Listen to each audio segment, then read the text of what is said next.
बिस्मिल्लाहिर्रहमानिर्रहीम। अस्सलाम वालेकुम। कैसे हैं आप सब? मैं उम्मीद करती हूँ आप बिल्कुल ठीक होंगे। अल्लाह पाक आपको हर तरह की बीमारी और परेशानियों से बचाए। आमीन सुम आमीन। आज हम कुकिंग होम में क्रिस्पी आलू पकौड़ा बनाने की रेसिपी शेयर करेंगे। बहुत टेस्टी और बहुत ही आसान रेसिपी है और बहुत ही क्विकली बनकर तैयार हो जाती है। तो चलिए इसे बनाना स्टार्ट करते हैं। यहाँ पर मैंने एक बड़े साइज का आलू लिया और इसको इस तरह से पतले पतले स्लाइस में काट लिया। आलू को मैंने पानी में भिगोकर रख दिया था जिससे कि ये ऑक्सीडाइज्ड ना हो, यानी कि काले ना पड़े। तो इनको हम छोड़ देते हैं इसी पानी के अंदर। अब हमें बैटर तैयार कर लेना है। तो बोल में 1 कप बेसन ऐड करेंगे, 1 टीस्पून कुटी हुई लाल मिर्च ऐड करेंगे, हाफ टी स्पून नमक ऐड करेंगे, 1/4 टीस्पून हल्दी पाउडर ऐड करेंगे, हाफ टी स्पून जीरा ऐड करेंगे, 1 टीस्पून चाट मसाला ऐड करेंगे, हरा धनिया ऐड करेंगे, 1/4 टीस्पून बेकिंग सोडा ऐड करेंगे। अब हम इसमें ऐड करेंगे पानी। थोड़ा थोड़ा पानी डालकर इसका बैटर तैयार करेंगे। 1 टेबलस्पून कॉर्नफ्लोर ऐड करेंगे और इसे अच्छी तरह से मिला देंगे।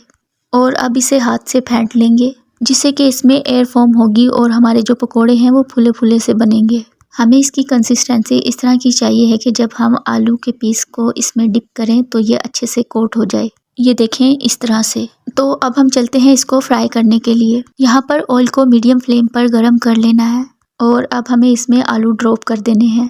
1 से 1.5 मिनट के बाद हमें आलूओं की साइड को बदलना है। हमें फ़ौरन आलू की साइड को नहीं बदलना, जब कोटिंग फर्म हो जाएगी तब हम इसकी साइड को टर्न करेंगे और मीडियम फ्लेम पर इनको दोनों साइड से गोल्डन क्रिस्प हो जाने तक फ्राई कर लेंगे। और आप देख सकते हैं हमारे आलूओं में दोनों साइड से बहुत अच्छा सा कलर आ गया है। ये गोल्डन हो गए हैं और क्रिस्पी हो गए हैं।